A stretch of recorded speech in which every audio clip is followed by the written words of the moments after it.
अज्ञानतिमिरान्धस्य ज्ञानाञ्जनशलाकया चक्षुरुन्मीलितं येन तस्मै श्रीगुरवे नमः। प्रपन्नपारिजाताय स्तोत्रवेत्रैकपाणिये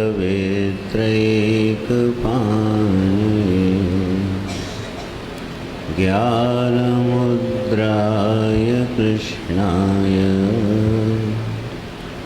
गीतामृतदुहे नमः। वसुदेवसुतं देवं कंसचाणूरमर्दनं देवकी परमानन्दं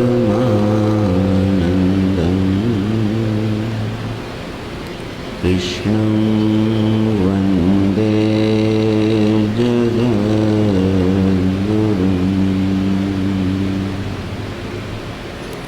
ॐ श्रीकृष्णाय नमः।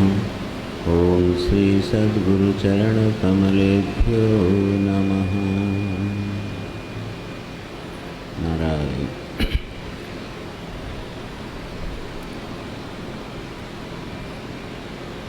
हम लोग पीछे 4 दिवस में श्रीमद् भगवद गीता जी के भगवान के उन अमृतमय वचनों को यथामति समझने का प्रयत्न कर रहे हैं। कर्म का स्वरूप क्या है, भक्त किसको कहते हैं, वास्तव में भक्त होता कौन है, इन सब विषयों पर हम लोगों ने थोड़ी चर्चा करी। और आज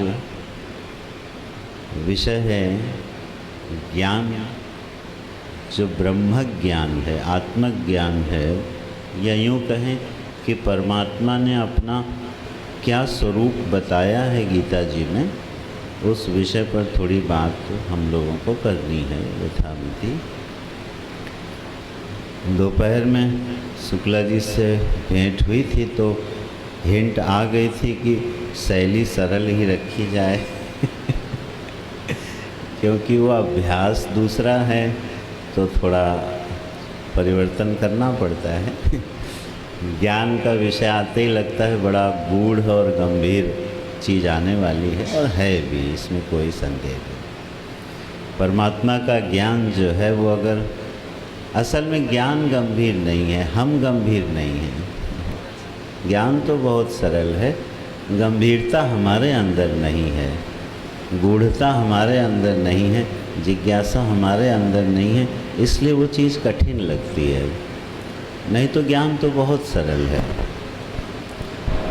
तो वो गंभीरता जो है, वो जिज्ञासा जो है जीवन में कब कैसे आती है, वो पीछे 4 दिन हम लोगों ने जो चर्चा करी वो उसी के लिए थी कि जो हमारे जीवन में कर्म और उपासना का बल हमको जो प्राप्त होता है, जो वेग प्राप्त होता है, सामर्थ्य प्राप्त होती है, वह सामर्थ्य हमको इस ज्ञान में बड़ी सहजता से प्रवेश करा देती है।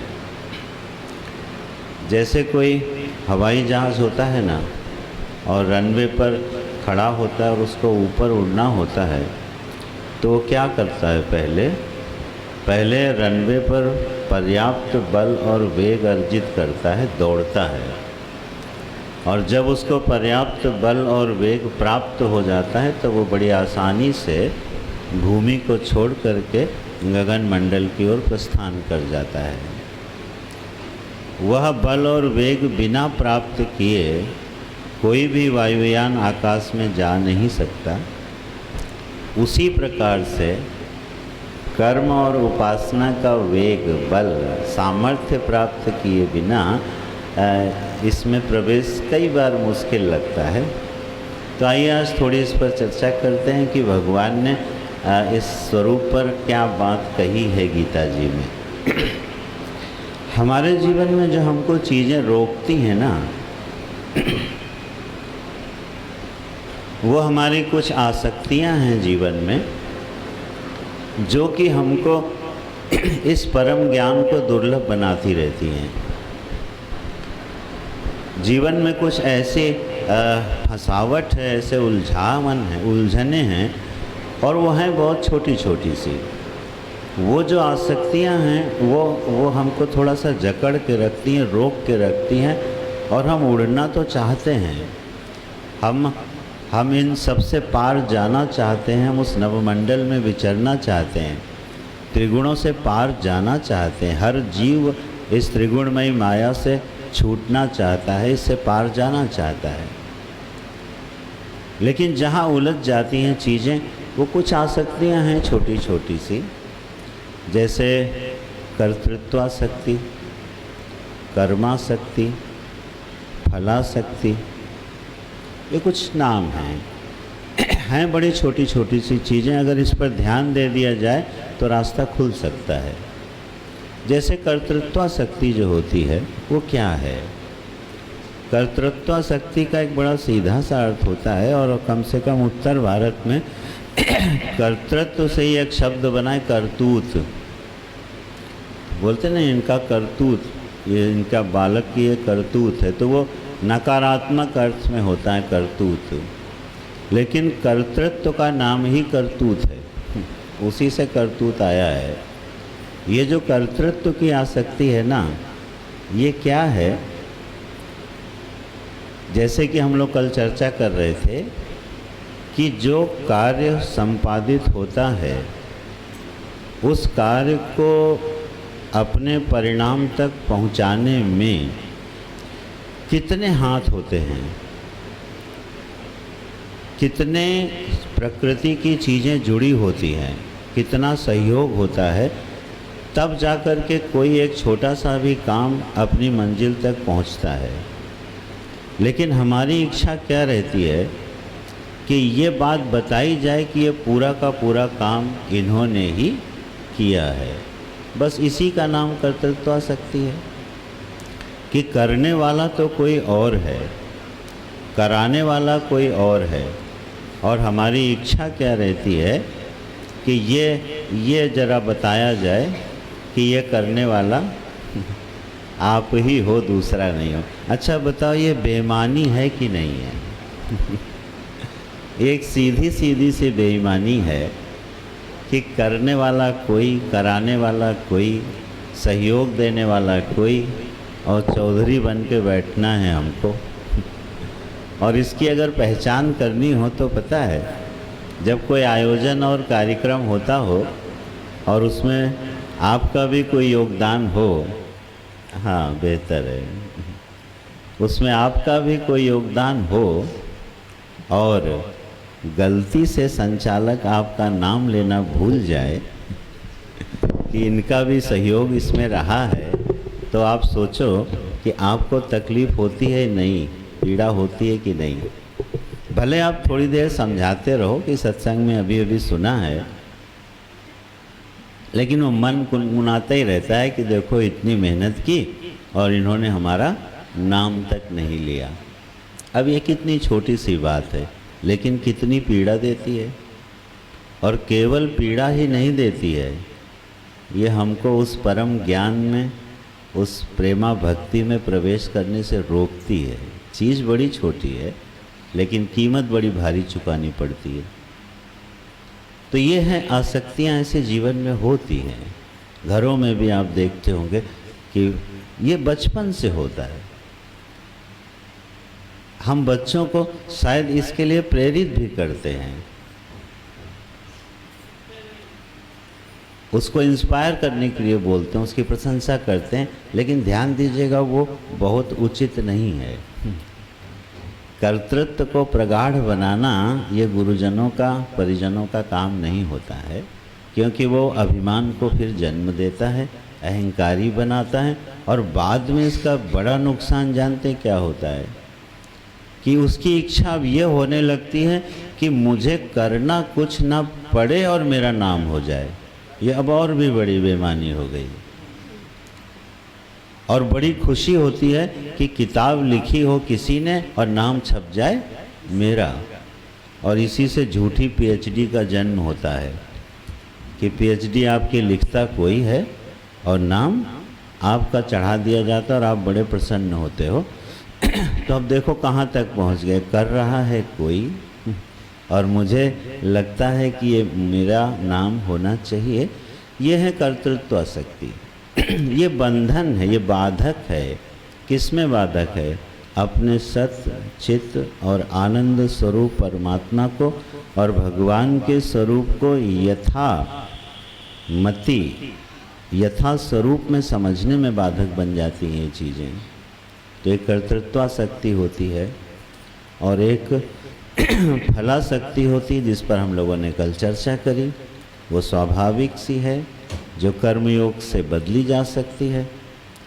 और एक और बड़ी मज़ेदार आसक्ति होती है, उसका नाम है कर्मासक्ति।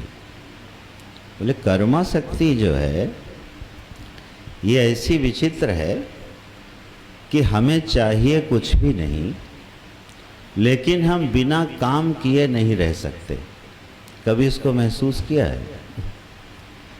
जब आदमी रिटायर हो जाता है, निवृत्त हो जाता है, तब उससे पूछो कि अब तुम्हें कुछ चाहिए, और सच में उसे कुछ नहीं चाहिए। उसके पास पर्याप्त धन है, पर्याप्त व्यवस्था है, और जीवन में जो कुछ देखना भोगना था लगभग देख भोग चुका है। अब वो सच में उसको चाहिए कुछ नहीं, लेकिन काम चाहिए।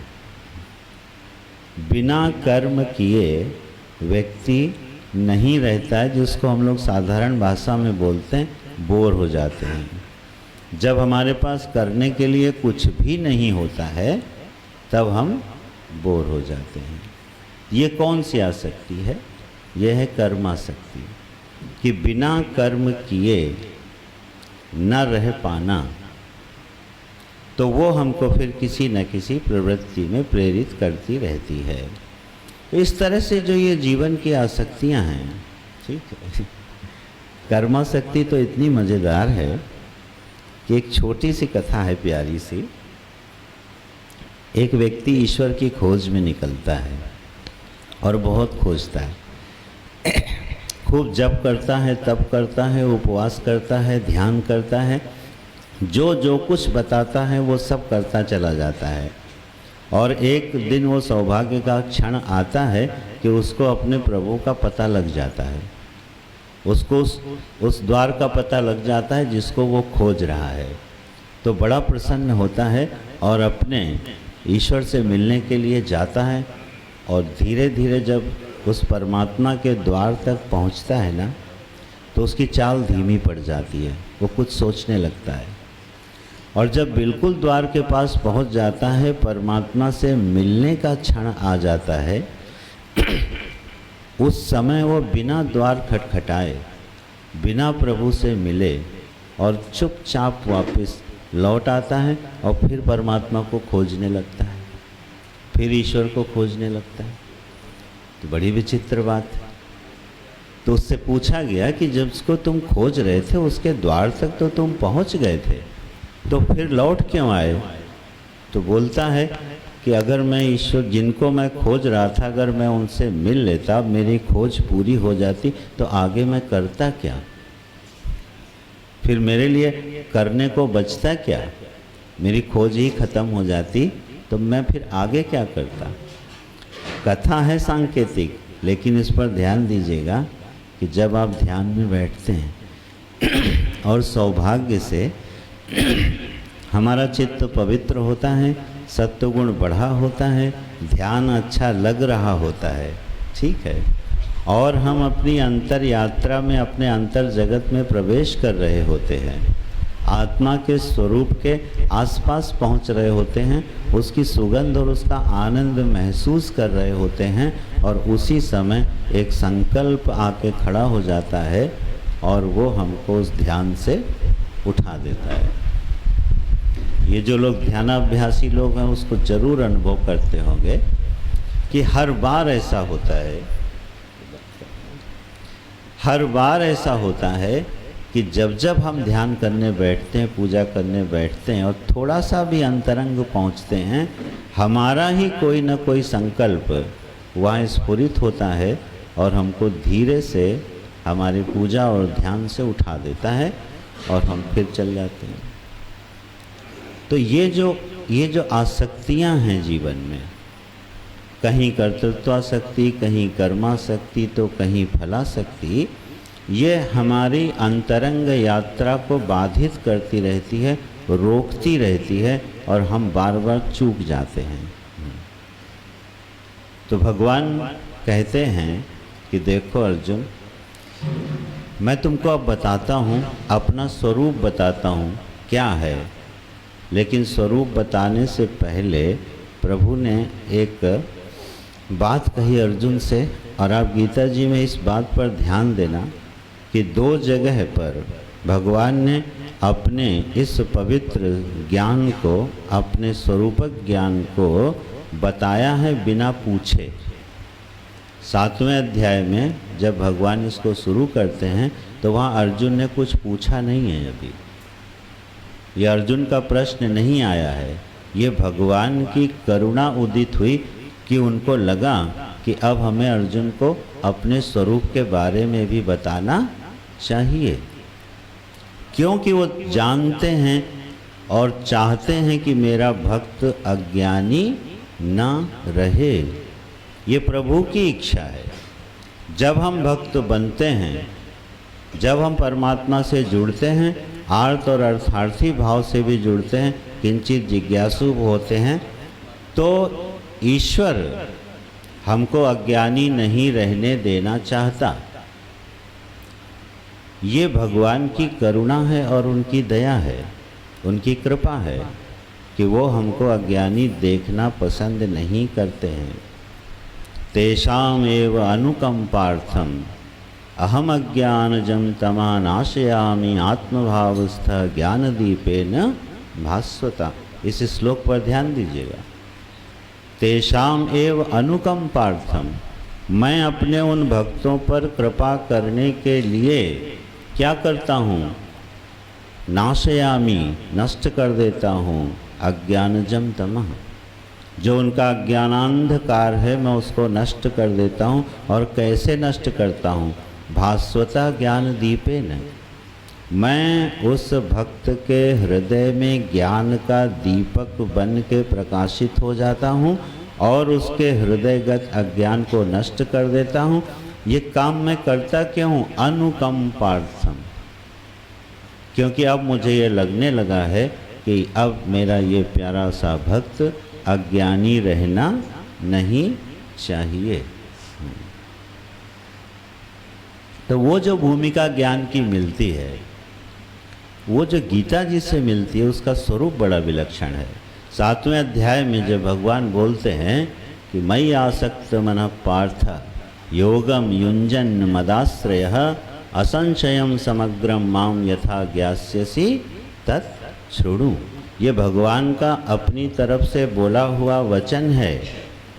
लेकिन कहते क्या है? मयि आसक्त मनः, हे अर्जुन, इस ज्ञान को समझने के लिए तुमको मुझसे प्रेम करना पड़ेगा। अब सोचो, यूनिवर्सिटी में कोई अध्यापक हो फिलॉसफी का, वो पढ़ाने जाए और दुर्भाग्य से वो स्कूल सेक्युलरिज्म वाला हो, जेएनयू हो, और वहाँ अध्यापक खड़ा हो, फिलॉसफी का वेदांत पढ़ाने जा रहा हो और बच्चों से बोले कि देखो तुम सब पहले मुझसे प्रेम करो, और इतना ही नहीं, तुम हमारी शरण में आ जाओ, तब मैं तुमको वेदांत पढ़ाऊंगा। हमें तो लगता है उस पर केस कर दिया जाएगा। ये पढ़ाने आए हैं कि प्रेम करने आए हैं? इसीलिए यूनिवर्सिटियों में पढ़ाया हुआ वेदांत ज्ञानी पैदा नहीं करता है, पंडित पैदा करता है। ठीक, इसीलिए नहीं करता, क्योंकि ये विद्या, इस विद्या के रहस्य कुछ अलग हैं। बहुत अच्छी पढ़ाई होती है, बहुत फिलॉसफीज पढ़ाई जाती हैं, बड़े बड़े ज्ञानी लोग, पंडित लोग पैदा होते हैं, आर्टिकल्स लिखते हैं, लेकिन जीवन के उस परम अनुभव से तो वंचित ही रहते हैं ना। तो इसलिए विद्या गुरुकुलों की रही। कहाँ से आई है? भगवान से आई है। वो बोल रहे हैं मई आसक्त मनाहा, हे अर्जुन तुम थोड़ा मुझसे प्रेम करो। और इतना ही नहीं, योगम युंजन, थोड़ा सावधानी से मन को समाहित करते हुए मेरी बात सुनो। और इतना ही नहीं, मदाश्रय, मेरी शरण में रहो। ये 3 बातें तुम अपनी तरफ से मुझे दो। ठीक है। जगत से प्रेम नहीं होगा तो किससे प्रेम होगा? परमात्मा से। जब प्रेम का विषय बहिरंग से अंतरंग हो जाता है तो चित्त समाहित हो जाता है। इस पर ध्यान दीजिएगा। जब हमारा प्रेम बहिरंग विषयों पर होता है, शब्द स्पर्श रूप रस गंध पर होता है, अपनी आसक्तियों पर होता है, अपनी ममताओं पर होता है, तो अपने मन की वृत्तियों को देखिएगा कि वो हजारों हजारों दिशाओं में फैलती हैं, क्योंकि विषय अनेक हो गए। ममता के इतने इतने धागे हैं जो लपेटे हुए हैं। वो जो गोस्वामी जी की प्रसिद्ध चौपाई है, कठपुतली की तरह,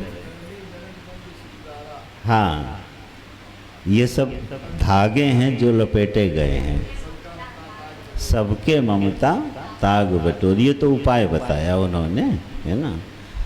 तो कहते क्या, जैसे कठपुतली होती है वो नृत्य करती है। कब नृत्य करती है? उस कठपुतली के हजारों झारों धागे जो हैं बंधे होते हैं, बंधी होती है वो, और पीछे एक नचाने वाला बैठा होता है, और वो जिस अंग को चाहता है हिलाता है, और वो अंग कठपुतली का हिलता है, और कठपुतली नाचती रहती है।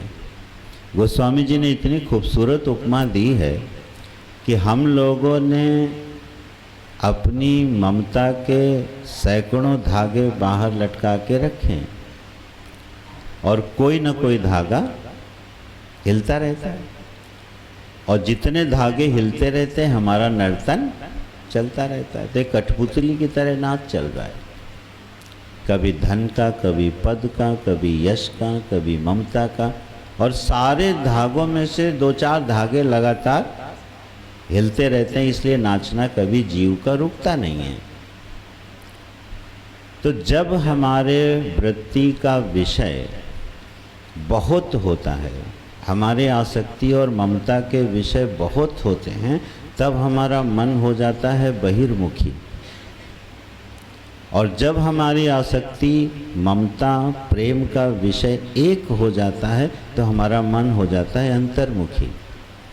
तो भगवान क्या सूत्र दे रहे हैं? मई आसक्त मनाहा, हे पार्थ तुम जरा अपनी आसक्तियों के हजारों केंद्रों को हटा करके मुझ परमात्मा से जोड़ दो। और शब्द प्रयोग किया है आसक्ति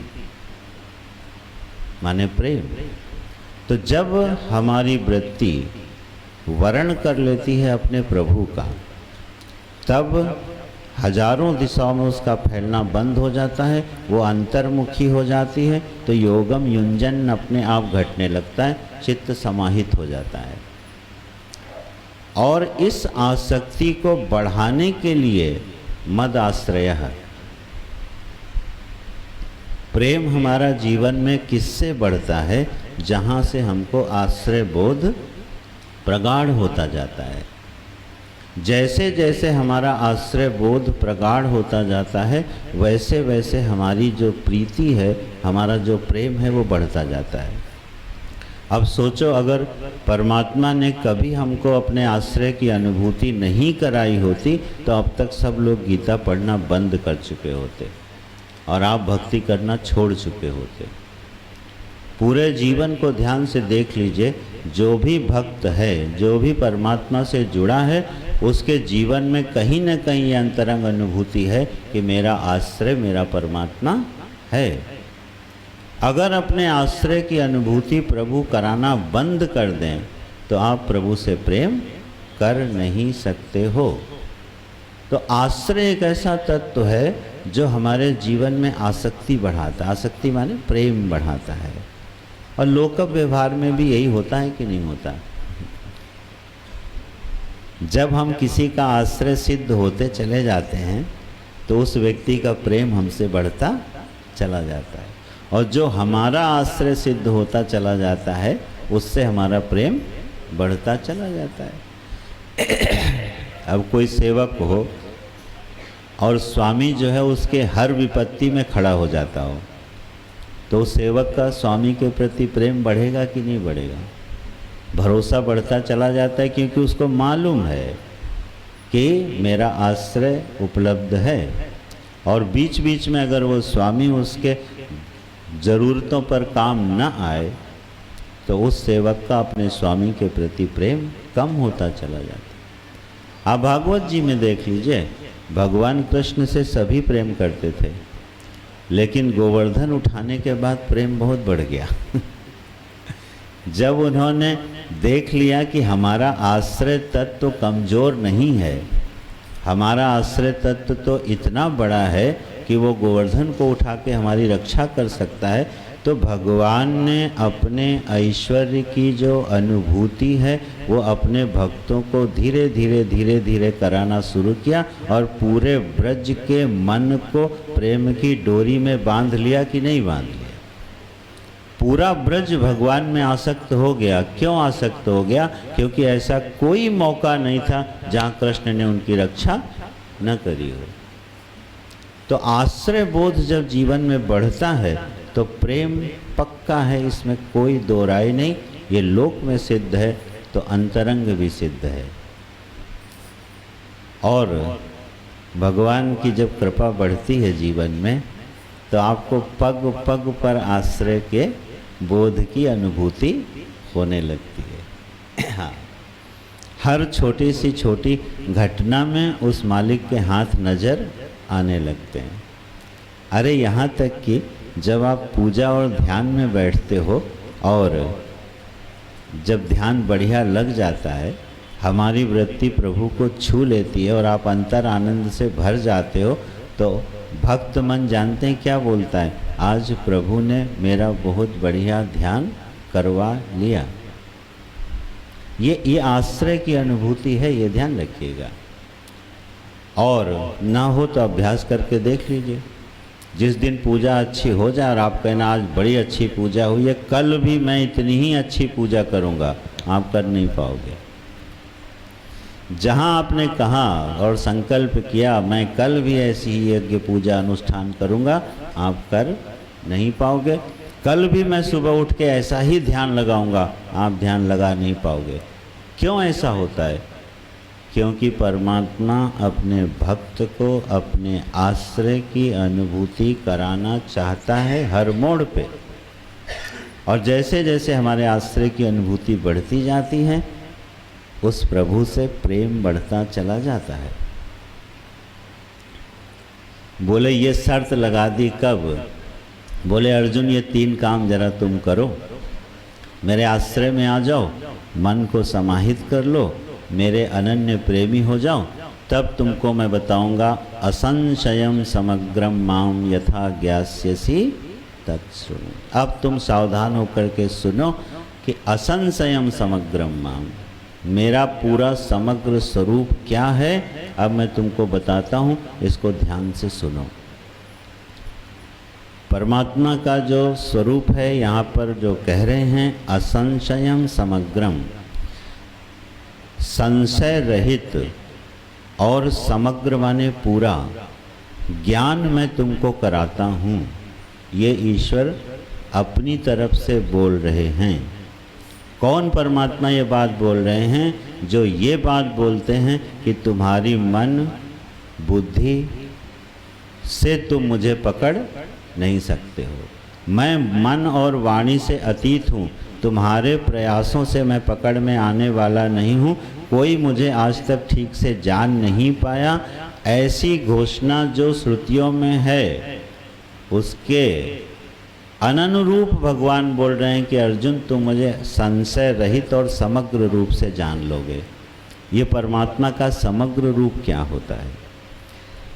हम लोग जो प्रभु के स्वरूप को जानते हैं ना, वो थोड़ा थोड़ा जानते हैं, अलग अलग तरीक़ों से जानते हैं।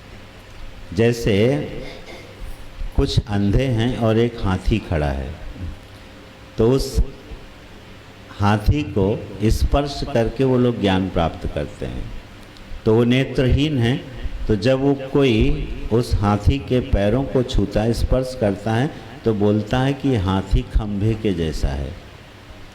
कोई उसके कान को पकड़ता है तो बोलता है हाथी सूपे के जैसा है। कोई उसके पेट को स्पर्श करता है, बोलता है हाथी दीवार की तरह है। कोई सूंड को स्पर्श करता है तो बोलता है हाथी मोटी रस्सी की तरह है। वो नेत्रहीन हैं, तो उन्होंने हाथी का जो ज्ञान प्राप्त किया वो कैसे प्राप्त किया? अलग अलग थोड़ा थोड़ा ज्ञान प्राप्त किया। जरा अपनी तरफ भी कभी ध्यान से देखा जाए, हम भी परमात्मा के इन्हीं स्वरूपों को बड़ा थोड़ा थोड़ा जानते हैं। कोई कहता है कि परमात्मा दयालु है, और फिर धीरे से दूसरा बोलता है नहीं, परमात्मा केवल दयालु ही नहीं है, वो बड़ा कठोर भी है। कोई कहता है परमात्मा सर्वज्ञ है, सब कुछ जानता है, फिर कोई कहता है नहीं, सब कुछ शायद नहीं जानता है। कोई कहता है कि इस सृष्टि को परमात्मा ने बनाया है, कोई कहता है नहीं, परमात्मा तो असंग और निराकार है, वो सृष्टि बना ही नहीं सकता है। कोई कहता है वो इस सृष्टि का पालक और संहारक है, तो कोई कहता है नहीं, ये सब काम प्रकृति कर रही है। आप जितने दर्शन हैं, जितने विचारधाराएं हैं, उनको ध्यान से देखें और अपना जीवन देखें कि हम जिस प्रभु को जानना चाहते हैं, आज हम उसको कैसा जानते हैं। हम अपनी मान्यता के अनुसार उस प्रभु की एक मूर्ति अपने हृदय में स्थापित कर लेते हैं, और वही हमारे प्रभु का स्वरूप हमको दिखाई देता है। इसीलिए तो अरे आपको इतिहास में जाएं तो आपको आश्चर्य होगा कि एक समय ऐसा था जब शैव और वैष्णवों में युद्ध होता था। जो शिव को मानते थे शैव और जो विष्णु को मानते थे वैष्णव, उन शैवों और वैष्णवों में परस्पर युद्ध होता था। क्यों होता था? वो कहते थे परमात्मा शिव स्वरूप हैं, और वैष्णव कहते थे परमात्मा विष्णु स्वरूप हैं। और इतना ज़्यादा उनमें द्वेष था कि आपस में युद्ध होता था, हत्याएं होती थी। आश्चर्य होता है, लेकिन अपनी अपनी मान्यता है कि हम ईश्वर को मानते जानते कैसा हैं। यहाँ भगवान क्या कह रहे हैं? अर्जुन, अगर ये इतना तुम कर पाते हो तो असंशयम समग्रम माम, तुम मुझे पूरा पूरा जान लोगे। और गीता जी के अनुसार भगवान के 3 स्वरूप हैं, एक सगुण साकार, एक सगुण निराकार और एक निर्गुण निराकार। यही है परमात्मा का समग्र रूप, जो उन्होंने पूरी गीता जी में विधिवत तरीके से अर्जुन को बताया है। अपने सगुण साकार रूप के बारे में भी, सगुण निराकार रूप के बारे में भी, और निर्गुण निराकार रूप के बारे में भी।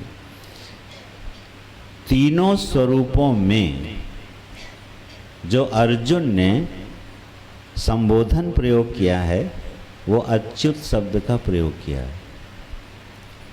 अच्युत शब्द 3 बार भगवत गीता में आता है, जो अर्जुन ने संबोधित किया है भगवान को।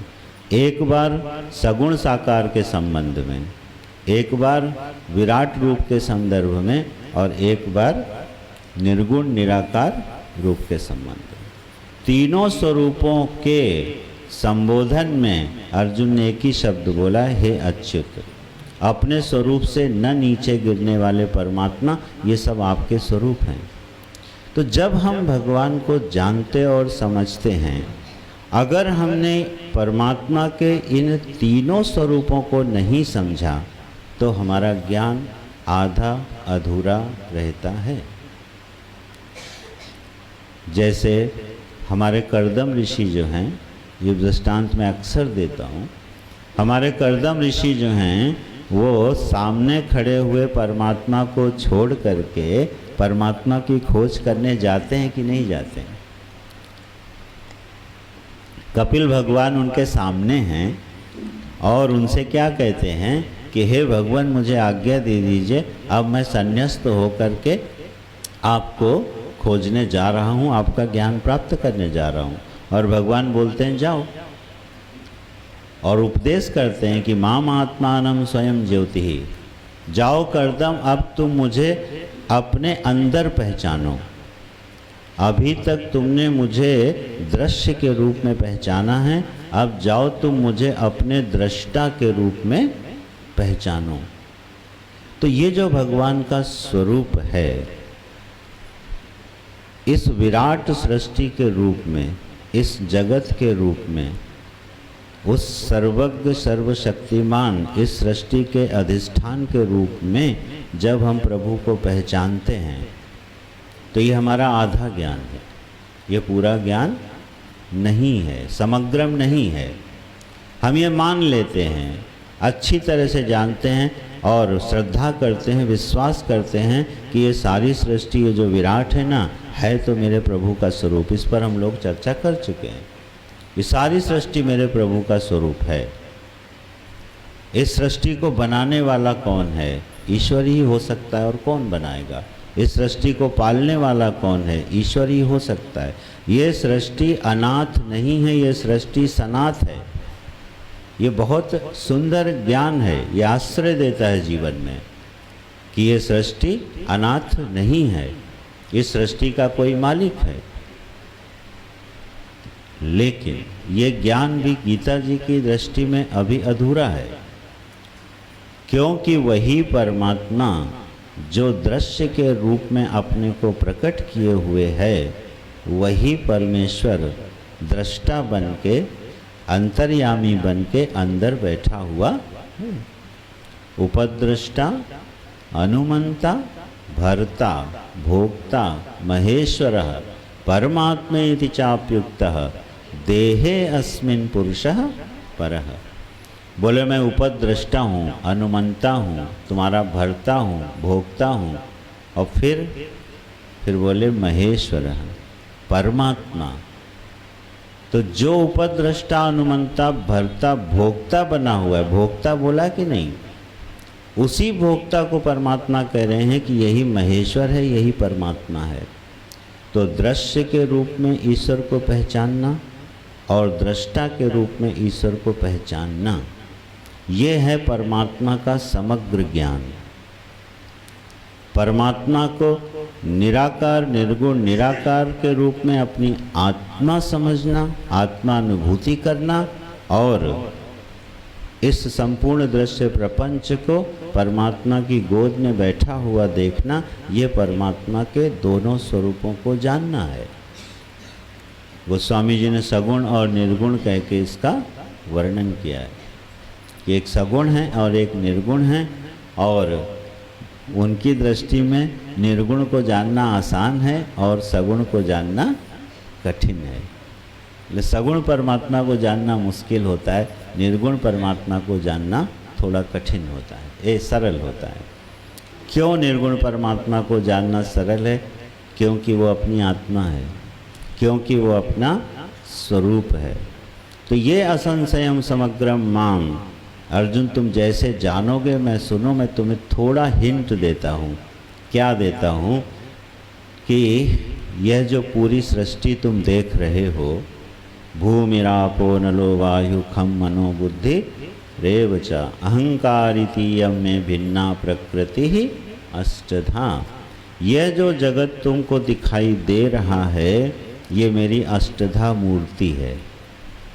उस अष्टधा मूर्ति के अंग कितने हैं? बोले भूमि, आप, अनल, वायु, खम, पृथ्वी, जल, तेज, अग्नि। पृथ्वी, जल, अग्नि, वायु, आकाश, अहंकार, महत्तत्व और अव्यक्त। ये अष्टधा मूर्ति के रूप में जो प्रकृति प्रकट हो रही है अर्जुन, ये मेरी अपरा प्रकृति है। अब आज थोड़ा विषय ऐसा ही रहने वाला है थोड़ी देर के लिए, ठीक है। ज्ञान का विषय गंभीर हो ही जाता है। अपरा जो मेरी प्रकृति है अर्जुन, उस पर तुम ध्यान दो। उसके ये 8 अंग हैं। अब इसमें से 5 चीज़ें तो हम लोगों के अनुभव में आ जाती हैं बड़ी आसानी से। 3 चीज़ें जो पीछे की हैं वो थोड़ी मुश्किल में होती हैं। अहंकार है, महत्तत्व है और अव्यक्त प्रकृति है। जैसे एक बीज होता है ना, जैसे वट का वृक्ष है, उसका जो बीज है वट के वृक्ष का, वह बीज जब भूमि में डाला जाता है तो उस बीज में पूरा का पूरा वट का वृक्ष छिपा हुआ है। वह जो वट का वृक्ष उस बीज में छिपा है वो उसका अव्यक्त रूप है कि नहीं है? पूरा का पूरा विराट बरगद का पेड़ उस बीज में छिपा हुआ है। वह बीज में, उस बीज ने अपने आगोश में पूरे वट के वृक्ष को छिपा रखा है, लेकिन हमको दिखाई नहीं देता। फिर जब वही बीज भूमि में डाला जाता है तो उसमें अंकुर निकलता है और फिर अंकुर के बाद एक पूरा विराट वृक्ष हमारे सामने आ जाता है। इसी तरह से परमात्मा में यह पूरी की पूरी प्रकृति सारे अपने बीज के साथ सोई हुई है। महाप्रलय के समय जब यह सृष्टि आकाश के सहित विलीन हो जाती है, अब कभी विचार कीजिएगा कि इस आकाश का भी लय होता है। ये कल्पना भी जल्दी आसानी से बनती नहीं है। एक समय ऐसा आता है महाप्रलय का कि ये जो विराट आकाश है, ये आकाश भी क्या होता है? लीन हो जाता है। क्या हमारी बुद्धि इस कल्पना को ग्रहण कर सकती है कि आकाश भी लीन हो जाता है? आकाश के लय की कल्पना ही नहीं बनती है, क्योंकि आकाश में बैठ के ही तो बुद्धि अपना काम करती है। तो ये आकाश भी लय हो जाता है। वह समय, महाप्रलय का वह समय जब सारी सृष्टि आकाश के सहित परमात्मा में विलीन हो जाती है और फिर उसी परमात्मा से समष्टि जीवों के कर्म का परिपाक होने पर धीरे धीरे अपने आप को अभिव्यक्त करती है, प्रकट करती है। तो ये मेरी अपरा प्रकृति 8 अंगों वाली है जो मेरे अंदर विलीन रहती है और मुझसे व्यक्त होती है, मुझसे प्रकट होती है। ये मेरी अपरा प्रकृति है, ठीक है। और फिर परा प्रकृति किसको बताया है? जीव भूताम महाबाहो येदम धार्यते जगत। अरे अर्जुन, जो मेरी परा प्रकृति है ये और भी विचित्र है। ये जो जीव है ना, जीव के स्वरूप में जो अभिव्यक्त होने वाली प्रकृति है वो मेरी परा प्रकृति है। लेकिन इसके लक्षण को ध्यान से देखिए। ययेदम धार्यते जगत, यया प्रकृत्या इदम जगत धार्यते। इस प्रकृति के द्वारा इस जगत को धारण किया गया है। माने भगवान क्या कह रहे हैं यहाँ पे? इस अपरा प्रकृति को, जिसकी अभी बात हुई है, इसको किसने धारण किया? ईश्वर ने धारण किया है कि जीव ने? ईश्वर ने धारण किया हुआ होना चाहिए था। इसीलिए तो कह रहा हूँ कि इन विषयों को थोड़ा ध्यान से समझना ही पड़ेगा। यह पूरी की पूरी विराट प्रकृति प्रपंच जिस ईश्वर की गोद में से बाहर आती है, उसको संभालने और धारण करने वाला कौन है? ईश्वर। लेकिन यहाँ भगवान ने क्या कहा? जीव भूताम महाबाहो। इस प्रकृति को किसने धारण करके रखा है? जीव ने।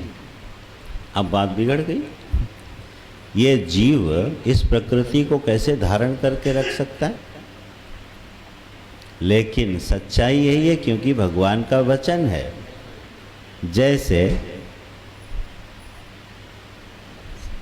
एक मकान हम बनाते हैं तो एक मकान का निर्माण किया गया।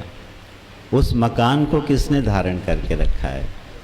ईंटें ने, बजरी ने, सीमेंट ने, पानी ने, इन्हीं ने तो धारण करके रखा है। पंचभूतों से निर्मित जो मकान है वो किसके सहारे टिका हुआ है? पंचभूत के सहारे टिका हुआ है। दिखता तो यही है ना, लेकिन ध्यान दीजिएगा उस मकान को हमारे संकल्प ने धारण किया हुआ है और हमारे संकल्प से वो टिका हुआ है और हमारे संकल्प से ही वो नष्ट हो जाने वाला है। थोड़ा ध्यान दे देंगे, आनंद आ जाएगा। हमारे संकल्प ने उस मकान को धारण किया हुआ है, पंचभूतों ने उस मकान को धारण नहीं किया हुआ है। क्यों? सबसे पहले मकान बनाने का संकल्प आया कि नहीं आया? मकान संकल्प से निर्मित है ना। सबसे पहले मकान बनाने का संकल्प आया और फिर वो क्रियान्वित हुआ, एक मकान बना, और बाद में मेरा संकल्प बदल गया कि ये मकान अच्छा नहीं बना, इसको तोड़ देना चाहिए, तो उसका संहार हुआ कि नहीं? संकल्प से ही उसका संहार हो गया, वो टूट गया, तोड़ दिया गया। संकल्प से ही वो टिका है और संकल्प से ही उसका निर्माण हुआ है। तो उस मकान को पंचभूतों ने धारण किया कि हमारे संकल्प ने धारण किया? सच्चाई ये है कि उस मकान को हमारे संकल्प ने धारण किया हुआ है। नहीं तो भगवान जो जीव भूताम बोल रहे हैं, इसका बड़ा गंभीर अर्थ है। ये जो शरीर है, जिस शरीर में हम बैठे हुए हैं, इस शरीर को किसने धारण किया हुआ है? सीधा लगेगा प्राण ने धारण किया है, पृथ्वी ने, जल ने, अग्नि ने, इसने धारण किया हुआ है। पंचभूतों से बना हुआ ये शरीर किसने धारण किया है? पंचभूतों ने। ये बात सही नहीं है। इस शरीर को धारण किया हुआ है मेरे संकल्प ने, क्योंकि मैंने ऐसे संकल्प किए थे, तदनुरूप मुझे एक शरीर की प्राप्ति हुई है। और जब तक संकल्प प्रारब्ध पर्यंत रहेगा तब तक ये शरीर टिका रहेगा, और प्रारब्ध पूरा होते ही जब वो संकल्प खत्म हो जाएगा, ये शरीर बिखर जाएगा। ये शरीर को धारण किया किसने? हमारे संकल्प ने। इसीलिए ज्ञानी को कोई शरीर मिलता नहीं है। क्यों नहीं मिलता? क्योंकि अब ज्ञानी के पास कोई संकल्प बचा नहीं। जब सर्व संकल्प शून्य हो गया, व्यक्ति सारी कामनाओं से ऊपर उठ गया, तो अब उसको किसी शरीर की जरूरत नहीं है। इसलिए ज्ञानी महाविसर्जन में चला जाता है, उस अनंत परमात्मा के साथ एक रूप हो जाता है, उसका अपना अस्तित्व मिट जाता है, क्योंकि अब उसके जीवन में कोई संकल्प अपना बचा नहीं। भगवान क्या कह रहे हैं? जीव भूताम महाबाहो। इसी तरह से ये जो पूरी सृष्टि हम देख रहे हैं, ये सारी की सारी सृष्टि जीवों के संकल्पों ने धारण की हुई है। अब इतने प्रकार के संकल्प हैं, उन सारे संकल्पों के अनुसार सृष्टि का एक मूर्तिमान रूप हमारे सामने आता है, जिस सृष्टि में हम रह रहे हैं। इसलिए भगवान ने कहा है, जिस दिन समस्त जीवों के संकल्पों का अंत हो जाएगा, सृष्टि का अंत हो जाता है। ये सृष्टि हम लोगों के संकल्पों का परिणाम है। और इस पर कभी ध्यान दीजिएगा, जहाँ समष्टि संकल्प अच्छे होते हैं वहाँ का वातावरण अच्छा होता है, जहाँ के समष्टि संकल्प बुरे होते हैं वहाँ का वातावरण बुरा होता है। पूरी दुनिया में जो चित्र विचित्र नाना रूप दिखाई दे रहे हैं, ये सब का सब हमारे संकल्पों का परिणाम है। आज हम इस शरीर में बैठे हुए हैं अपने संकल्प के कारण, इसलिए बहुत सावधानी रखनी चाहिए संकल्प करते समय। लेकिन हम लोग दिन भर में कितने तरह के संकल्प करते रहते हैं। अनंत हजारों हजारों संकल्पों का प्रवाह जीवन में बहता चला जाता है, उस पर हम ध्यान भी नहीं देते हैं। अब जरा उस सर्वज्ञ परमात्मा की सर्वज्ञता देखो। अनंत जीवों के अनंत संकल्पों को नोटिस करते हुए तदनुसार वो सृष्टि बनाता है। अभिव्यक्त करता है, क्योंकि स्वयं तो असंग और निराकार है ना, स्वयं तो निर्गुण और निराकार है। सोचो अगर परमात्मा ने अपनी तरफ से सोच के सृष्टि बनाई होती तो कैसी होती? अपनी तरफ से जो सोच के बनाई होती सृष्टि वो बन नहीं सकती, क्योंकि परमात्मा के पास अपना अंतःकरण ही नहीं है सोचने के लिए। हम सारे जीवों की इच्छाओं की अभिव्यक्ति और परिणाम है ये सृष्टि। प्रभु इससे बिल्कुल अलग, भिन्न, न्यारे और प्यारे हैं। अब जब ये बात अर्जुन को कही तब इतना बोलते बोलते उनको ऐसा लगा कि ऐसा ना हो कि मेरी पूरी वैल्यू ही ख़त्म हो जाए। अगले श्लोक में भगवान बोल देते हैं, अहम कृष्णस्य जगतः प्रभवः प्रलयस तथा। अरे मैं ही इस जगत का क्या हूँ? प्रभव हूँ और प्रलय हूँ। नहीं तो क्या लगने लगेगा? सारी सृष्टि हमारे संकल्पों से बनी है, हमारे संकल्पों से स्थिर है और हमारे ही संकल्पों से मिट जाने वाली है। परमेश्वर की भूमिका यहाँ क्या है? ईश्वर की भूमिका क्या है? तो भगवान धीरे से अपने को उसमें प्रवेश कराते हैं। अरे अर्जुन, बात यह है कि ये पूरी की पूरी अपरा और परा प्रकृति ना मेरे अध्यक्षता में काम करती हैं, मेरी गोद में बैठ के काम करती हैं। असली जो अधिष्ठान है ना वो तो मैं ही हूँ। ये तो मेरी प्रकृतियाँ हैं जो मेरे अधिष्ठान में बैठ के मेरी अध्यक्षता में अपना काम करती हैं। इनकी अपनी कोई स्वतंत्र सत्ता नहीं है। तुम जरा मेरे इस स्वरूप को कभी समझने का प्रयास करो। ये जो स्वरूप परमात्मा का है कि जो सृष्टि बनाते हुए भी सृष्टि नहीं बनाता, भोक्ता होते हुए भी नहीं भोगता, कर्ता बनते हुए भी कर्ता नहीं होता है। अब यही बात जब परमात्मा हमारे अपने ऊपर घटाने लगते हैं, अभी तो ऐसा लग रहा है जैसे किसी परोक्ष की बात हो रही है। एक ईश्वर है, एक परा प्रकृति है, एक अपरा प्रकृति है। लेकिन जब धीरे से ये कहेंगे कि बच्चा ये जो अधिष्ठान है ना ये तुम ही हो, इस परा और अपरा प्रकृति का जो अधिष्ठान है, जो आश्रय है, वो कौन है? तुम ही हो। अब ये बात जल्दी हजम होती नहीं है कि इतनी बड़ी परा और अपरा प्रकृति का जो अधिष्ठान है वो मैं हूँ। बोले यही एक सच्चाई है कि ये तुम हो।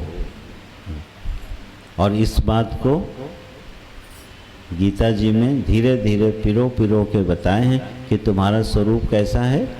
सत्य, चित और आनंद, जो हम लोग सुनते रहते हैं। इसकी अभिव्यक्ति जीवन में कैसे होती है? अच्छा बताइए, हम में से कोई ऐसा है जो मिट जाना चाहता हो? हर एक आदमी को मिट जाने से डर लगता है कि नहीं लगता? मैं हमेशा के लिए ख़त्म हो जाऊं, मैं मिट जाऊं, मैं नष्ट हो जाऊं, ये वृत्ति किसी के मन में आती है? पूरे स्थावर जंगम प्राणियों के हृदय में ऐसा कोई भी प्राणी नहीं है जो मिट जाना चाहता हो। उसको भय लगता है। हम भी मिटना नहीं चाहते। क्यों नहीं मिटना चाहते हैं? क्योंकि सत्य हमारा स्वरूप है और हम में से कोई भी अज्ञानी नहीं रहना चाहता, अपने को मूर्ख कहलाना पसंद नहीं करता है। चाहे हो वज्र मूर्ख, लेकिन फिर भी अगर आप मूर्ख को भी मूर्ख कह दो तो उसको क्रोध आता है। क्यों? क्योंकि हम में से कोई भी अपने को अज्ञानी कहलाना, मूर्ख कहलाना पसंद नहीं करता और हम में से कोई भी दुखी नहीं रहना चाहता। ये सच्चाई है कि नहीं है? कौन है हम में से जो मिट जाना चाहता है? कौन है हम में से जो दुखी रहना पसंद करता है? कौन है हम में से जो अपने को अज्ञानी कहलाना पसंद करता है? कोई नहीं। क्यों नहीं करता है? क्योंकि हमारा वास्तविक स्वरूप क्या है? सत्य, चित्त और आनंद। उस तरफ परमात्मा हमको धीरे धीरे अंगुली पकड़ पकड़ के ले जाते हैं। इंद्रियाणि पराण्याहु इंद्रियेभ्यः परम मना मनसस्तु परा बुद्धि बुद्धेरात्मा महान परः। इस अंतर यात्रा पर प्रभु ले जाते हैं कि जरा झांको अपने अंदर और देखो। हम में से जब हम लोग मिटना नहीं चाहते हैं और यही हमारे दुख का एक बड़ा कारण बन जाता है। अच्छा बताओ, जब हम गहरी नींद में जाते हैं तो मिट जाते हैं कि नहीं मिट जाते? रोज हम गहरी नींद में जाते हैं तो अपने को मिटा के जाते हैं कि नहीं जाते? अगर हम अपने को मिटाते नहीं हैं तो हम गहरी नींद में प्रवेश नहीं कर सकते। और हम में से कोई ये कह सकता है कि हम गहरी नींद में नहीं जाना चाहते? हम उस अवस्था से प्रेम करते हैं, उस अवस्था में आग्रह रखते हैं और नहीं आती है तो गोली खा खा के उस अवस्था में जाना चाहते हैं। किस अवस्था में जाना चाहते हैं? जहां हम अपने आप को मिटा देते हैं। क्यों? क्योंकि जो आनंद की अभिव्यक्ति है वो बनने में नहीं है, वो किस में है? मिटने में है। ये कुछ रहस्य हैं, थोड़े थोड़े से समझ में आ जाए तो बात बनती है।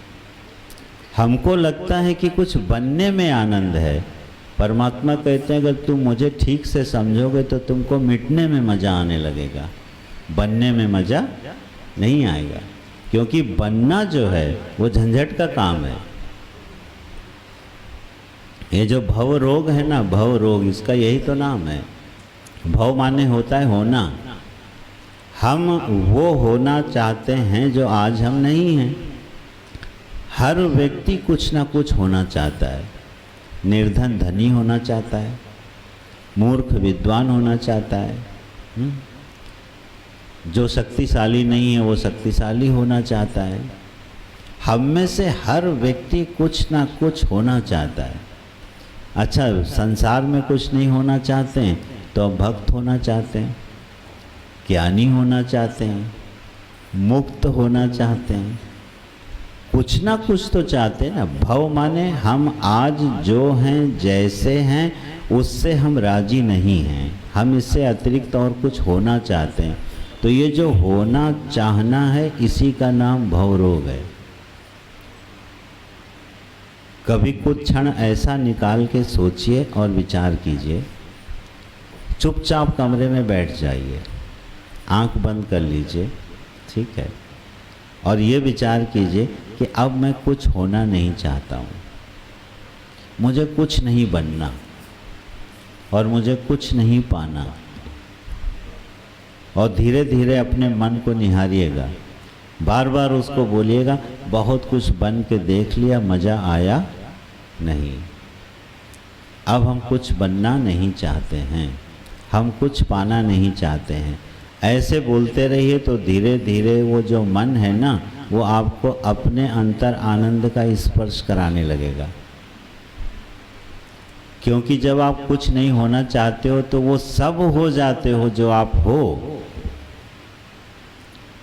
अमृत के कुंड के पास एक व्यक्ति पहुंचा और किनारे पहुंचकर ये बोलता है कि मैं अगर इसमें उतरा कूदा तो मुझे तैरना नहीं आता, मैं डूब के मर जाऊंगा। अमृत के कुंड के किनारे खड़ा हुआ व्यक्ति इसलिए उसमें नहीं कूद रहा है क्योंकि कूदेगा तो तैरना नहीं आता है, मर जाएगा।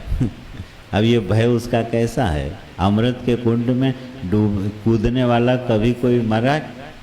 क्योंकि वो तो अमृत के कुंड के पास खड़ा है, लेकिन नहीं कूदता, डर जाता है। ये बिल्कुल ऐसा ही है। हम मिटना नहीं चाहते हैं, उस परमात्मा में हम अपने आप को विलीन नहीं करना चाहते हैं, कुछ बने रहना चाहते हैं।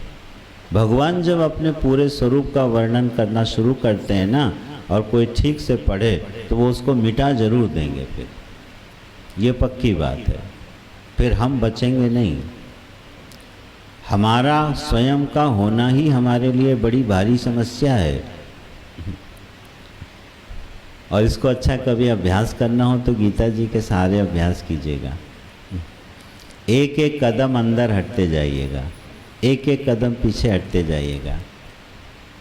जगत से, विषयों से पीछे हटिएगा, इंद्रियों में आइएगा, इंद्रियों से पीछे हटिएगा, मन में आइएगा, मन से पीछे हटिएगा, बुद्धि में आइएगा, और बुद्धि से पीछे हटिएगा, अपने आप में आइएगा। और अपने आप में आने के बाद चुपचाप बैठ जाइएगा और फिर देखिएगा कि वहाँ पर ये जो सच्चिदानंद परमेश्वर हैं, ये जो प्रभु हैं, वो अपना क्या कमाल दिखाते हैं। जिस चीज़ की हम लोग अनंत जन्मों से तलाश कर रहे हैं, वो चीज़ हमारे पास मौजूद है, नित्य मौजूद है। सिर्फ उलटना है अपने आप को, बाहर से अंदर की ओर लाना है। इसलिए भगवान ने जब ज्ञानी के लक्षण बताए तो क्या बताया है? प्रजहाति यदा सर्वान् कामान् पार्थ मनोगतान् आत्मन्येवात्मना तुष्टः तस्य प्रज्ञा प्रतिष्ठिता। अरे अर्जुन, जिसने अपने जीवन में धसी हुई सारी कामनाओं का परित्याग कर दिया और अपने आप से संतुष्ट हो गया, वो ज्ञानी हो गया। ये लक्षण है ज्ञानी का। और इसका रस जानते हैं कैसा है? जैसे कोई बहुत प्यासा व्यक्ति हो और उसको सुंदर जल मिल जाए, सुगंधित शीतल जल मिल जाए, और जल पर्याप्त मात्रा में हो, अनंत मात्रा में हो, न खत्म होने वाला हो, और उसकी प्यास कभी बुझने वाली ना हो, और निरंतर पानी पीता रहे। प्यास कभी बुझे नहीं, जल कभी खत्म नहीं हो, और निरंतर रसपान करता रहे, ऐसी होती है आत्मन्येवा आत्मना तुष्टः। अपने आप में, अपने अंतर आनंद में जो डूबे रहने का मजा है, उस तरफ भगवान कुछ इशारा कर रहे हैं। लेकिन शर्त लगाई है क्या? प्रजहाति यदा सर्वान् कामान् पार्थ मनोगतान्। जरा अपनी कामनाओं को छोड़ा जाए। आइए अब थोड़ा सा हल्का फुल्का करके पूरा करते हैं, वो ज़्यादा भारी हो रहा है। अब आप ही ने गड़बड़ किया, मैं नहीं कह रहा। दोपहर को बोल के गए कि आज ज्ञान वाला है, आप फिर वही जो है पहुंच जाओगे वैसे ही। अब मैं क्या करूं, भगवान की इच्छा रही होगी। बहुत सारे विषय हैं जो स्लिप होते जा रहे हैं। अस्तु, ये जो कामनाएं हैं, ये जीवन में हम अपनी कामनाओं को छोड़ क्यों नहीं पाते? जबकि भगवान कह रहे, अरे बच्चा, अगर तुम अपनी कामनाओं को जरा छोड़ दोगे तो तुमको क्या मिलने वाला है? उस अनंत रस में तुम प्रवेश कर जाओगे अगर तुम अपनी कामनाओं को छोड़ देते हो। और कामनाएं ऐसी हैं कि वो छूटती नहीं। एक छूटती है तो दूसरी पकड़ लेती है, दूसरी छूटती है तो तीसरी पकड़ लेती है। हैं कौन कौन सी कामनाएं? अच्छा, थोड़ा सा विचार करेंगे तो बड़ी आराम से ये हमारा दामन छोड़ने लगती हैं। लोकेशना, पुत्रेशना और वित्तेशना। धन चाहिए, पुत्र चाहिए और यश चाहिए। और इन सब में सबसे प्रबल कामना कौन सी है पता है? यश की कामना। लोकेशना बड़ी प्रबल होती है मनुष्य की। वित्तेशना से, धन से आदमी तृप्त हो जाता है। थोड़ा सा विवेकी हो ना तो जीवन में धन से तृप्त हो जाता है। एक समय उसके पास ऐसा आता है जीवन में जब उसको लगता है अच्छा ठीक है, जितना कमाया है बहुत है, पर्याप्त है मेरे पास, अब मुझे बहुत धन नहीं चाहिए। अपनी वंश संतति से भी संतुष्ट हो जाता है, ठीक है परिवार है, भरा पूरा है, अच्छी बात है। वो कामनाएं उसकी खत्म हो जाती हैं, शिथिल पड़ जाती हैं। लेकिन यश की कामना जो है ना, ये बड़ी विचित्र है। ये बिल्कुल अनंत सामर्थ्य रखने वाली है और ये बुढ़ापे तक क्या किसी जीवन में जल्दी पीछा छोड़ती नहीं है। यशस्वी होने की कामना। एक राजा था तो उसमें उसके धर्म में ये बात थी कि जो राजा चक्रवर्ती हो जाएगा उसको स्वर्ग ले जाया जाएगा। और स्वर्ग में जो सबसे पवित्र पर्वत है, उस पवित्र पर्वत पर उसका नाम स्वर्णाक्षरों से लिखा जाएगा। तो उस राजा ने कहा मैं भी अपना नाम जो है उस पर्वत पर स्वर्णाक्षरों से लिखवाऊंगा। उसने पूरे जीवन परिश्रम किया, खूब युद्ध लड़े, खूब सामर्थ्य अर्जित करी और एक दिन वो चक्रवर्ती हो गया। चक्रवर्ती हो गया तो बड़ा प्रसन्न कि अब मुझे स्वर्ग ले जाया जाएगा और मैं उस पवित्र पर्वत पर स्वर्णाक्षरों से अपना नाम लिखूंगा। तो वो समय आ गया, उसको स्वर्ग ले जाया गया। वो बड़ा आह्लादित है कि वहाँ जाऊँगा तो बड़ा स्वागत होगा, बड़े लोग खड़े होंगे, प्रतीक्षा हो रही होगी, उत्सव हो रहा होगा और वहाँ मैं अपना नाम लिखूंगा। तो जब उसको स्वर्ग में ले जाया गया तो वहाँ सन्नाटा छाया हुआ था, कोई फूल माला लेके नहीं खड़ा था, कोई आइए आइए बोलने वाला नहीं था। देवदूत उसको छोड़ के चले गए, बोले वो चले जाओ उधर। राजा को बड़ा धक्का लगा कि ये क्या, मैंने इतने जीवन परिश्रम किया और ये स्वागत हो रहा है मेरा। चलो बोला अब आ गए हैं तो नाम तो लिख ही लिया जाए। तो जब पहुंचा तो एक चौकीदार बैठा हुआ था, उसने घूर कर देखा, हाँ कौन हो? मैं चक्रवर्ती राजा हूँ। अच्छा, नाम लिखना है? हाँ। अब वो और निराश हो गया। तो उस चौकीदार ने बड़ी उपेक्षा से कहा, ये लो कलम, अंदर चले जाओ, उस पर्वत पे अपना नाम लिखाओ जाके। अब राजा ने सोचा चलो आ गए तो लिख ही लेते हैं। जब वहाँ लिखने पहुँचा तो पूरा पर्वत चक्रवर्ती राजाओं के नाम से भरा हुआ था। वो बड़ी देर ढूंढता रहा, उसको अपना नाम लिखने की जगह नहीं मिली। तो जब जगह नहीं मिली तो फिर लौट के आ गया, और लौट के आने के बाद बोलता है, अरे वहाँ तो जगह ही नहीं है नाम लिखने की। तो उसने बड़ी उपेक्षा से कहा, अरे किसी का भी नाम मिटा के लिख दो, यहाँ सारे नाम ऐसे ही लिखे गए हैं। ये मैं कथा आप लोगों के चेहरे देख के बोल रहा हूँ। मन तो था कि और वेदांत में प्रवेश करूँगा, चलो छोड़ो। थोड़ी चर्चा कर ही लेंगे। तो आप सोचो, ये कथा है लेकिन बड़ा संदेश दे रही है कि वो चक्रवर्ती बनना चाहता है। इस विराट सृष्टि में कितने बड़े बड़े लोग आए और चले गए, आज उनका नाम भी याद किसी को नहीं है। हम यशस्वी होना चाहते हैं, क्या चाहते हैं? मेरा नाम हो। अरे अखबार में जिस दिन किसी का नाम छप जाए तो कितना खुश होता है वो। आज अखबार में हमारा नाम छपा है। ये यशस्वी होने की कामना ना भिखारी से लेके बड़े बड़े सम्राटों को भी पीछा छोड़ती नहीं है। भिखारियों का भी अपना स्टैंडर्ड होता है। हाँ, एक भिखारी जो है वो बोला कि पता है मैं कहाँ भिक्षा मांगता हूँ, कहाँ भीख मांगने बैठता हूँ, वहाँ अच्छे अच्छे भिखारियों का प्रवेश नहीं है जहाँ मुझे जगह मिली हुई है। अब ये उसका भी अपना गौरव है। कुछ दिनों के बाद उससे पूछा गया, अरे तुम वहाँ भीख मांगने नहीं बैठ रहे, अब हटा दिए गए क्या? बोले नहीं, मैंने अपनी बेटी की शादी करी, दामाद को उस जगह जहेज में दे दी है।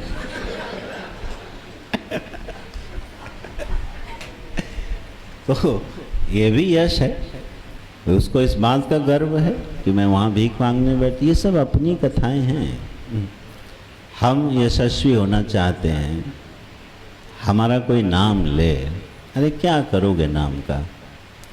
ये वो कांटे हैं हृदय में गड़े हुए जो हमको कितनी बड़ी चीज से वंचित किए हुए हैं, पता है?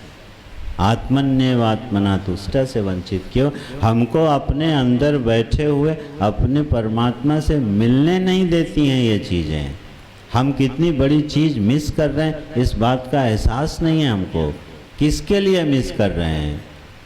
इन छोटी छोटी क्षुद्र इच्छाओं के लिए। ये एहसास जिस दिन हो जाएगा कि हम बहुत दुर्लभ चीज़ मिस करते हैं, इन कांच के कंचों से खेलते हुए हाथ की मणि को फेंकते रहते हैं, उस दिन दृष्टि बदलेगी। और जब दृष्टि बदलेगी तब भगवान के ये श्लोक जरा हृदय में उतरना शुरू होंगे, तब आप बोर नहीं होगे। तब ज्ञान की चर्चा में रस आने लगेगा, ध्यान की चर्चा में रस आने लगेगा। जब भगवान बोलेंगे न सतो विद्यते भावः न भावो विद्यते सतः उभयोरपि दृष्ट हंतस्तनियो तत्वदर्शिभी, ये बात आप भगवान की सुनोगे तो आपके कान खड़े हो जाएंगे। ये भगवान बोल क्या रहे हैं? भगवान ये बोल रहे हैं कि अरे अर्जुन, ये जो सृष्टि है ना, ये कभी हुई नहीं, ये असत सृष्टि है, ये सृष्टि कभी हुई नहीं। ये जो भगवान का वाक्य आप सुनोगे तो हृदय रोमांचित होने लगेगा। भगवान कह क्या रहे हैं? संत जब बोलेंगे ये जगत क्या है? सपना है, स्वप्नवत ये जगत है, इसका कोई अस्तित्व नहीं है। जैसे रस्सी में सांप दिखाई देता है, उसी तरह से ये जगत की स्थिति है। न मेरा होना सच है, न इस जगत का होना सच है। जगत भी झूठा है और मेरा अहम भी झूठा है। ये बात जब आप गीता जी में सुनोगे तो हृदय रोमांचित होने लगेगा। अच्छा, ये जगत ऐसा है। भगवान की वाणी है कि जगत ऐसा ही है, स्वप्नवत है। ठीक है, अब कभी इस वाणी को अपने हृदय से मिला के देखिएगा कि भगवान सीधे सीधे बोल गए ये जगत हुआ ही नहीं। अभी कितना बड़ा वाक्य है। मुझसे कहा जा रहा है कि तुम हो नहीं, और मैं अपने आप को बोल रहा हूँ कि मैं हूँ नहीं। ये कितने विरोधी वाक्य हैं। मैं हूँ, लेकिन मैं बोल रहा हूँ कि मैं नहीं हूँ, क्योंकि वो मैं नहीं हूँ जो वास्तव में मैं हूँ।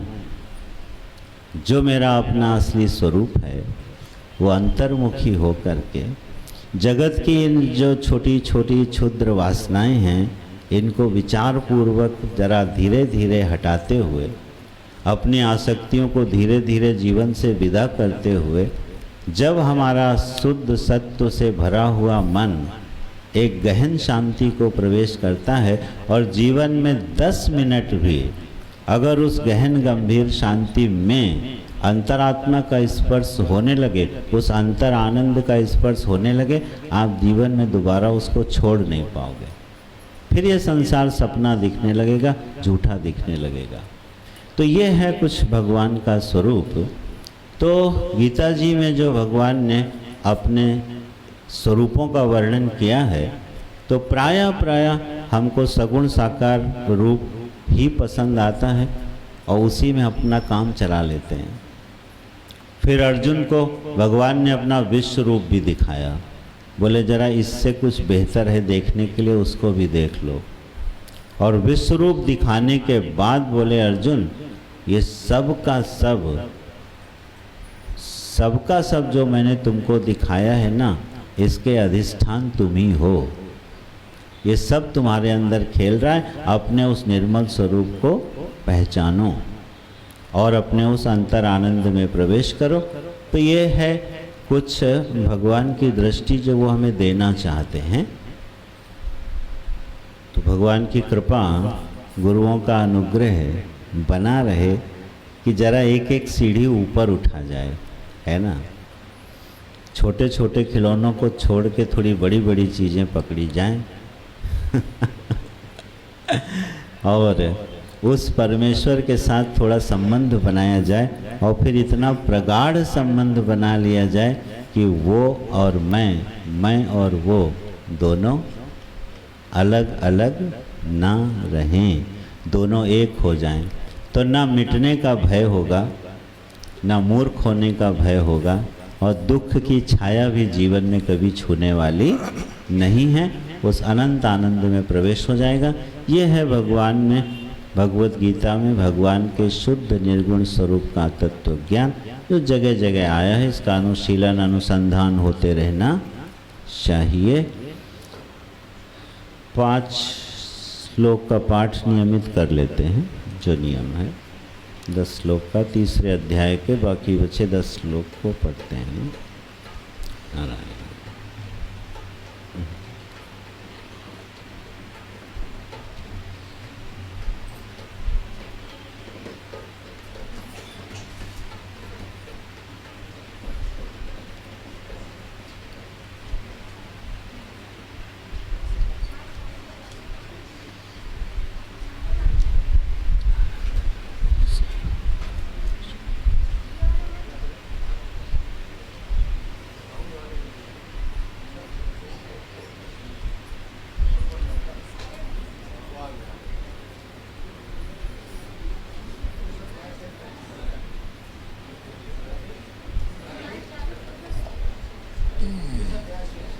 तीसरा अध्याय 10 श्लोक के बाद। कल 10 श्लोक का पाठ हुआ था ना, 10 के बाद पढ़ लो 10 श्लोक। नारायण। ओम श्री परमात्मने नमः। श्री परमात्मने नमः। देवान् भावयतानेन, देवान् भावयतानेन, ते देवा भावयन्तु वः, ते देवा भावयन्तु वः, परस्परं भावयन्तः, परस्परं भावयन्तः, श्रेयः परमवाप्स्यथ, श्रेयः परमवाप्स्यथ, इष्टान् भोगान् वो देवा, इष्टान् भोगान् वो देवा, दास्यन्ते यज्ञभाविताः, दास्यन्ते यज्ञभाविताः, तैर्दत्तान् प्रदायैभ्यो, तैर्दत्तान् प्रदायैभ्यो, यो भुङ्क्तेस्तेन एव सः, यो भुङ्क्तेस्तेन एव सः, यज्ञशिष्टाशिनः सन्तो, यज्ञशिष्टाशिनः सन्तो, मुच्यन्ते सर्वकिल्बिषैः, मुच्यन्ते सर्वकिल्बिषैः, भुञ्जते ते त्वघं पापा, भुजन्ते ते त्वगं पापा, ये पचन्त्यात्मकारिणात्, ये पचन्त्यात्मकारणात्, अन्नाद् भवन्ति भूतानि, अन्नादि भवन्ति भूतानि, पर्जन्यादन्नसम्भवः, पर्जन्यादन्नसम्भवः, यज्ञात् भवति पर्जन्यो, यज्ञाति भवति पर्जन्यो, यज्ञः कर्म समुद्भवः,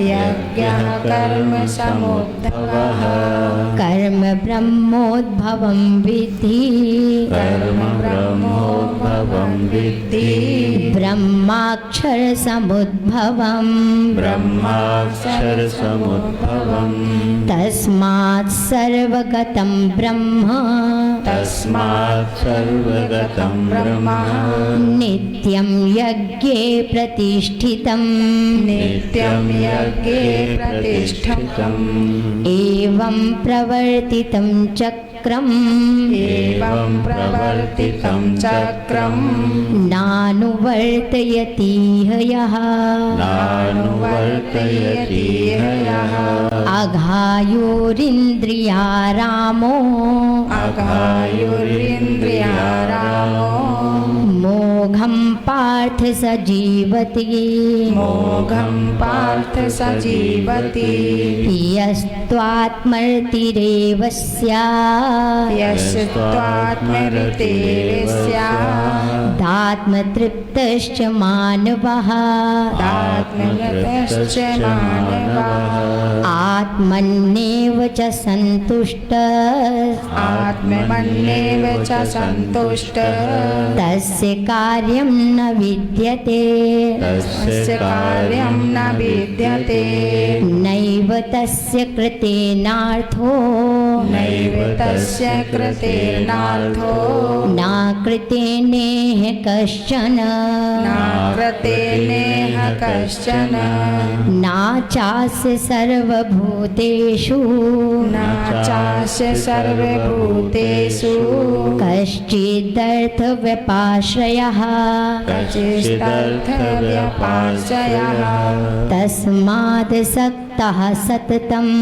तस्मादसक्तः सततं, कार्यं कर्म समाचर, कार्यं कर्म समाचर, असक्तो ह्याचरन् कर्म, असक्तो ह्याचरन् कर्म, परमाप्नोति पुरुषः, परमाप्नोति पुरुषः, कर्मणैव हि संसिद्धिं, कर्म कर्मणैव हि संसिद्धिः आस्थिता जनकादयः आस्थिता जनकादयः लोकसङ्ग्रहमेवापि लोकसङ्ग्रहमेवापि सम्पश्यन् कर्तुमर्हसि सम्पश्यन् कर्तुमर्हसि सम्पश्यन् कर्तुमर्हसि सम्पश्यन् कर्तुमर्हसि हरिः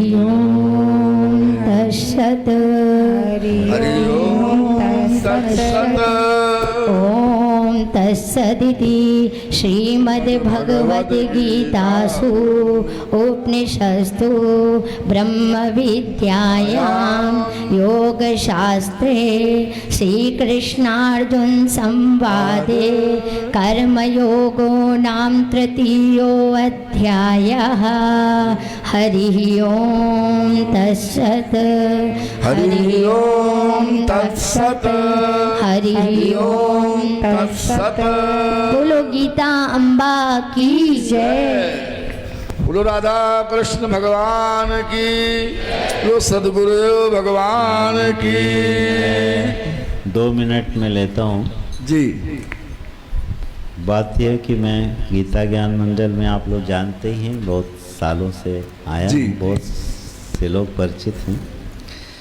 हमारे पूज्य गुरु जी जो है ना, वो शास्त्रों के स्वस्थ और गंभीर अध्ययन की परंपरा को बहुत पसंद करते थे। वो चाहते थे कि शास्त्रों का अध्ययन वैसा हो जैसा उसकी गरिमा है।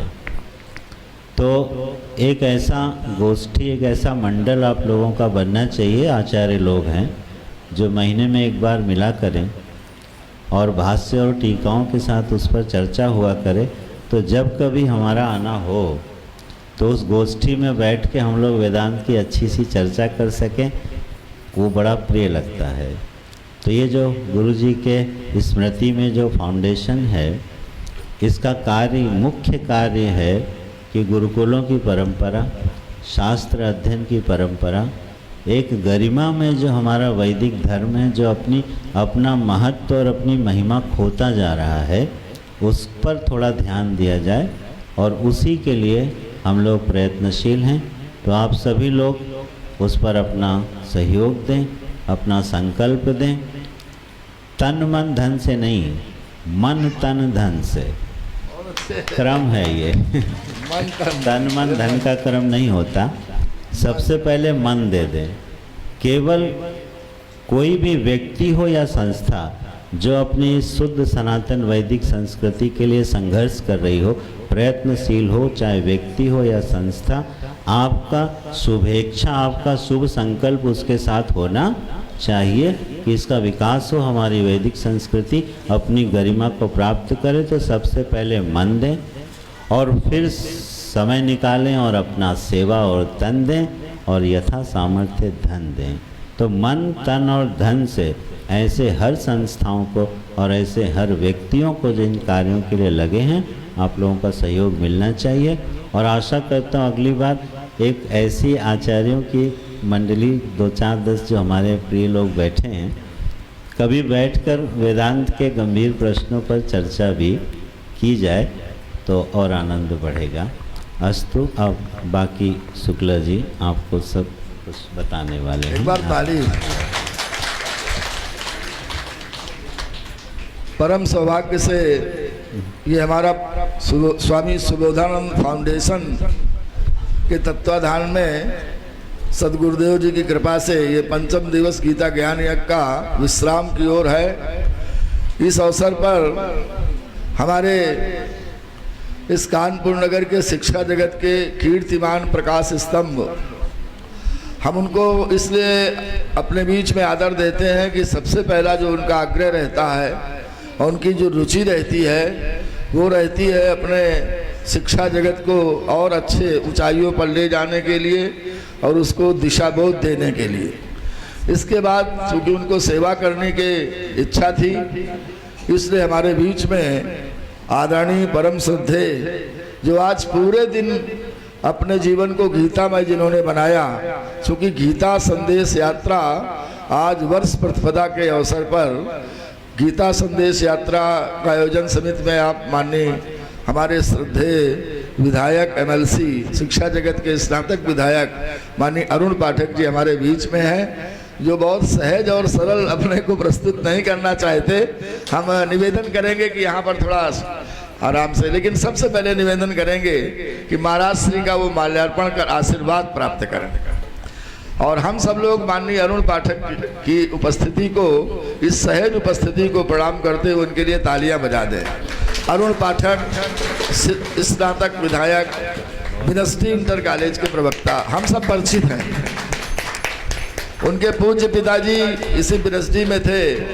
उसी चरण चिन्हों पे चल करके आपने कानपुर नगर और उन्नाव क्षेत्र में उत्तर भारत में अपनी सहजता सरलता को हमने बहुत बार देखा कि लाजपत भवन के किसी आध्यात्मिक और सनातन वैदिक संस्कृति के कार्यक्रम में हम अपने माननीय अरुण पाठक जी को ज़रूर सुलभ पाते हैं।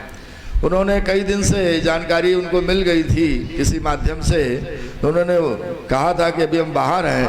आज वो पूरे दिन अपने इस गीता संदेश यात्रा को दिशा देते रहे और कल समाचार पत्रों में आएगा भी कि इस कानपुर नगर में जो पहली बार वर्ष प्रतिपदा के अवसर पर गीता की आयोजन समिति ने गीता संदेश यात्रा को निकाला, उसका जगह जगह स्वागत हुआ, गीता वितरित की गई। और इस सब का अर्थ यही है कि जो महाराज जी का संदेश है और इस सभागार में जो संदेश है वही माननीय इस यात्रा में जो संदेश दिया गया कि हम सब अपने मानव जीवन के कल्याण हेतु श्रीमद् भगवत गीता के प्रचार प्रसार में और अपने उसके अध्ययन अध्यापन में अपने को समर्पित करें। हम उससे वंचित न रहें, केवल खाने कमाने में न लगे रहें, अपने मानव धर्म और आत्म कल्याण का भी निर्वहन करें। हम अधिक न कह करके इस संत समागम को और महाराज जी कृपा को व्यक्त करने के लिए हमारे पास शब्द नहीं है। गोस्वामी जी का वो दोहा हमें स्मरण आता है जो भगवान शिव ने जब पार्वती जी को पूरी रामायण सुनाई और गोस्वामी जी ने लिखा कि भगवान शिव भोलेनाथ पार्वती जी को सुनाते हुए कहते हैं कि हमारा जीवन धन्य तब होता है जब हमारे जीवन में सत्संग की प्राप्ति होती है। बिना सत्संग और साधु सेवा के और भगवान स्मरण के हमारा जीवन धन्य नहीं होता है। और साधु संगति और ये साधु समागम मिलता भी तभी है, हम सब जानते हैं कि जब कर्म की असीम और अहद की कृपा होती है। गिरिजा संत समागमो, गिरिजा संत समागमो, समन लाभ कछुआनु, बिनु हरि कृपा न होई सो, गावहि वेद पुराण, बिनु हरि कृपा न होई सो, गावहि वेद पुराण। हम सब जानते हैं कि जन्म जन्मांतर के हमारे जब पूर्ण उदय होते हैं तब हमारे जीवन में इस तरह अच्छे महान संतों का हमें दर्शन होता है और उनकी वाणी का अमृत लाभ हमें मिलता है। हम अधिक न कह करके एक बात और आज के सभागार में हम निवेदन करेंगे। समय बहुत सीमित है, आरती का समय है। पहली तो सूचना उस पर ध्यान जरूर जाएगा कि कल आपको इसी हाल में लगातार अपने भाव पक्ष को ध्यान में रखते हुए हमारे बीच में आज बहुत सारे विशिष्ट श्रोता भारत विकास परिषद के माननीय अवस्थी जी जो एक बहुत अच्छे प्लेटफार्म के रूप में बहुत विशिष्ट कार्य कर रहे हैं, हमारे माननीय तिवारी जी कल्याणपुर से आए हुए हैं। बहुत सारे लोग बहुत दूर दूर से आए हैं, उनकी चर्चा हम आरती के बाद भी कर सकते हैं। और आचार्य मंडली का जो स्वागत हमारे महाराज जी ने कहा कि थोड़ा हम गहराई और स्वस्थ परंपरा जैसा स्वामी सुबोधानंद जी का जो उद्देश्य था जीवन का, बहुत अल्पवायु में उनका ये शरीर हमारे बीच नहीं है, लेकिन फिर भी इस कानपुर नगर के जितने हमारे गीता साधक हैं आध्यात्मिक जगत क्षेत्र के, वो स्वामी जी के व्यक्तित्व से और उनके ज्ञान की गंभीरता से जरूर परिचित होंगे।